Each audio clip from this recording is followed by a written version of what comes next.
یہ پاکستان کی بدنصیبی ہے، یہ پاکستان کا مافیا ہے جو امریکہ کے آگے لیٹا ہوا ہے. اگر یہ بھی امریکہ کو منہ لگانا چھوڑ دیں تو اس خطے پورے سے ہی امریکہ کا اثر ختم ہو جائے گا. لیکن مصیبت یہ ہے کہ ہم پپٹ لوگ ہیں، بکنے والے لوگ ہیں. ہماری صفوں میں ہی میر جعفر، میر صادق اور پتہ نہیں کون کون سے میر موجود ہیں. اب تو میر جعفر اور میر صادق اصل میں شرمندہ ہیں.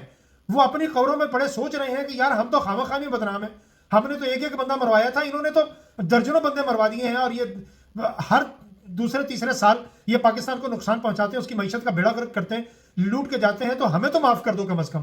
میرا خیال ہے کہ میر جعفر اور میر صادق ان کے مقابلے میں بہت چھوٹی حیثیت اختیار کر چکے ہیں.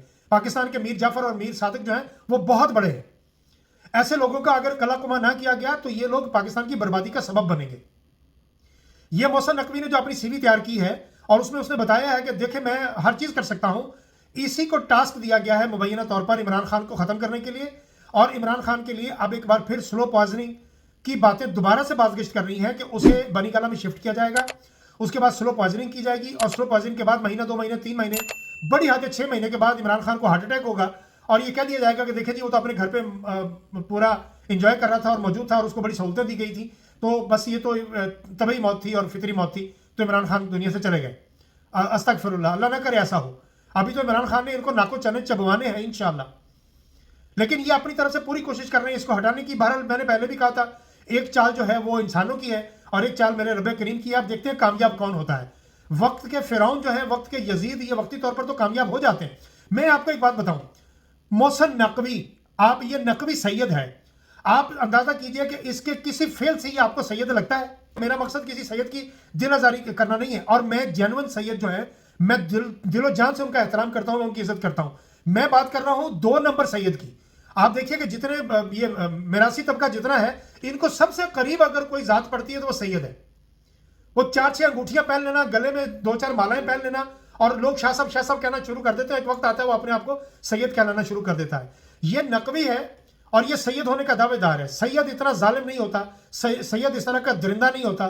سید تو بڑا خوش پوش ہوتا ہے، خوش گفتار ہوتا ہے اور بڑا رحم دل ہوتا ہے. اور سید کے چہرے پر اس طرح کی منحوسیت نہیں ہوتی. سید کا چہرہ کھلا ہوا ہوتا ہے، اس کی آنکھوں میں چمک ہوتی ہے.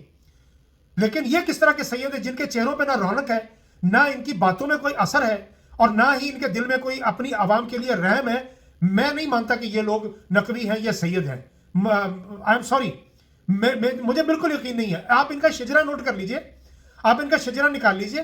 میں آپ کو گارنٹی سے کہتا ہوں کہ یہ پچھلی 4-5-6 پیڑھیوں پیچھے چلے جائیں، یہ پنجاب کے کسی دیہات کے کسی گاؤں کے انڈیا میں یہ کسی سکھ کی اولاد ہوں گے یا کسی ہندو کی اولاد ہوں گے. ہم میں سے بہت سے لوگ ایسے ہیں جنہوں نے بعد میں اسلام قبول کیا. ہم لوگ بھی تو انڈیا سے ہی آئے ہیں نا، نکلے تو وہیں سے. تو وہاں تو سکھزم تھا یا ہندوازم تھا. تو ہمارے آباء و اجداد میں کس کس کے آباء جو تھے وہ کون تھے کسی کو تو نہیں پتا. کسی کو اپنی تیسری نسل کا نہیں پتا چل جائے کہ 6 نسل پیچھے کیا ہوا تھا. لہٰذا میں معافی چاہتا ہوں اپنے جو اوریجنل سید ہیں، میرا مقصد ان کی دل آزاری کرنا نہیں ہے. لیکن اس طرح کے 2 نمبر اور جھوٹے سید جو عوام پر ظلم ڈھائیں، میں ان کو سید ماننے کے لیے تیار نہیں. یہ بندہ اب بہت نقصان پہنچائے گا. انہوں نے ٹاسک دے دیا ہے. یہ پنجاب کی جو پھلن دیوی ہے، یہ جو پھلن دیوی تو بیچاری وہ چھوٹی سی تھی، یہ تو اس کے سامنے کچھ بھی نہیں ہے. یہ جو ٹک ٹاکر کا یہ جو گروپ ہے، یہ 4 بزرگ لڑکیاں، یہ جو 4 بزرگ لڑکیاں ہیں، یہ اس کا گروپ پتہ نہیں کیا ابھی قیامت ڈائے گا پاکستان پہ. آپ دیکھتے جائیے. مریم بہت انتقامی عورت ہے اور یہ اپنے دل میں بغض رکھتی ہے. اس نے پوری کوشش کرنی ہے کہ کسی نہ کسی طرح عمران خان کو نقصان پہنچایا جائے. میں بار بار کہتا ہوں، میں اگلے ولاگ میں مزید بات کروں گا، یہ ولاگ پھر لمبا ہو گیا. میں بار بار کہتا ہوں کہ عمران خان کو ہونے والا نقصان اس کا ذمہ دار پنجاب ہوگا. پختونخوا میں تو قہر آ جائے گی. پختونخوا تو قابو نہیں آئے گا اگر عمران خان کو کچھ ہوتا ہے. پختونخوا قابو نہیں آ سکے گا. وہاں پر تو پھر بھول جائیے. پنجاب کی خاموشی، پنجاب کی بزدلی، پنجاب کا صبر کرنا ان مافیا کو تقویت دے رہا ہے، اور یہ سمجھ رہے ہیں کہ پنجاب والے بزدل لوگ ہیں، اس لیے ہم جو کرتے چلے جا رہے ہیں. جس کی ماں اٹھا لیں، بہن اٹھا لیں، بیوی اٹھا لیں، باقی پورے محلے کے کان پہ جوں تک نہیں رینگتی. بات تب تک نہیں بنے گی جب تک ہر گھر کے اپنے تک بات نہیں آئے گی. آپ کیوں چاہتے ہیں کہ ہر گھر تک یہ بات چلی آئے؟ ایک ہی بار نکلی ہے، 20-30 لاکھ بندہ باہر نکلے اور ان کی کایا پلٹے.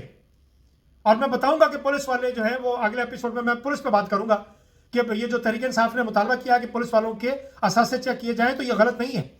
یہ پولیس والے تو 9 مئی کے بعد اتنے امیر ہو گئے جس کی حد نہیں ہے. لہٰذا پنجاب والوں، میں بار بار کہتا ہوں، تم لوگوں نے 8 فروری تک انتظار کیا. کہ ہم ووٹ ڈال کے بدلہ لیں گے. لے لیا بدلہ, آپ نے دیکھ لیا کہ آپ نے تو بدلہ لیا, انہوں نے الٹا آپ سے بدلہ لے لیا کہ اچھا ووٹ ڈالتے ہو, کر لیتے ہیں تم سے بات. انہوں نے تمہارے 45 اٹھا کے آگ میں پھینک دیے اور اپنے 47 کو اٹھا کے ایوان میں بٹھا دیا. یہ حالت ہے. اور یہ ایوان میں کھڑے ہوئے بے ضمیر, بے شرم, بے غیرت لوگ جو ہاتھ میں حلف نامہ پکڑ کے کھڑے, وزارتوں کے حلف اٹھا رہے ہیں اپنے اللہ کو گواہ بنا کے, یہ جانتے ہوئے کہ ہم منتخب نہیں ہوئے, ہم چنتخب ہیں. اس کے باوجود ان کے اندر اللہ کا رحم نہیں آتا, ان کو خدا کا خوف نہیں آتا. تو آپ ذرا سوچئے کہ ان لوگوں کا انجام کیا ہوگا. انشاءاللہ اسی دنیا میں ان کا انجام بہت بھیانک آپ بھی دیکھیں گے اور ہم بھی دیکھیں گے. سری لنکا والے حالات جب تک نہیں بنیں گے, ان کو سزا نہیں دیں گے, ان کو گریبانوں سے نہیں پکڑیں گے, تب تک آپ کو کامیابی نہیں ملے گی. ورنہ پھر بیٹھے رہیے, سسکتے رہیے اور سلگتے رہیے.